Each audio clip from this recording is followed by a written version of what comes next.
بسم اللہ الرحمن الرحیم۔ ناظرین حضرات، آپ کی خدمت میں آج سورہ یوسف کا مختصر تعارف اور سریال حضرت یوسف آیت تفسیر کے ساتھ آپ کی خدمت میں بیان کرنے جا رہے ہیں۔ سورہ یوسف مکی ہے، اس میں 111 آیت ہیں اور 12 رکوع ہیں۔ سوال: سورہ یوسف کا نام یوسف کیوں رکھا گیا؟ جواب: اس سورہ کا نام یوسف کیوں رکھا گیا؟ وجہ تسمیہ: چونکہ اس سورہ میں حضرت یوسف علیہ السلام کا قصہ بیان کیا گیا ہے، جسے احسن القصص کہا گیا ہے اور پوری تفصیل کے ساتھ ذکر کیا گیا ہے۔ اس سورہ کی یہی فضیلت ہے کہ اس میں داستان حضرت یوسف علیہ السلام پوری مکمل تفصیل کے ساتھ بیان کی گئی، جبکہ دیگر انبیاء کے قصے داستان ایک سورہ میں مفصل بیان نہیں کیے گئے۔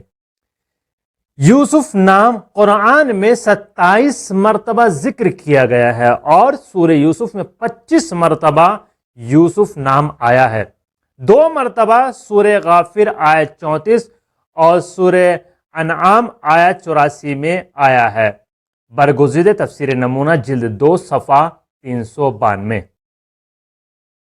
حضرت ابراہیم علیہ السلام اپنے وقت کے نمرود کے مقابل کھڑے تھے اور موسیٰ اپنے وقت کے فرعون کے مقابل تھے، لیکن حضرت یوسف علیہ السلام ایک عورت ہوس باز اور ہیلے گر کے سامنے تقوی اور پاک دامنی کو بیان کر رہے تھے۔ اس بات میں کوئی شک نہیں ہے کہ یہ داستان، یہ اسٹوری، یہ قصہ اسلام سے پہلے مشہور و معروف تھی، کیونکہ تورات میں مفصل بیان کی گئی ہے۔ فصل از سفر پیدائش، فصل 37 سے 50 تک۔ برگزیدہ تفسیر نمونہ جلد 2 صفحہ 393۔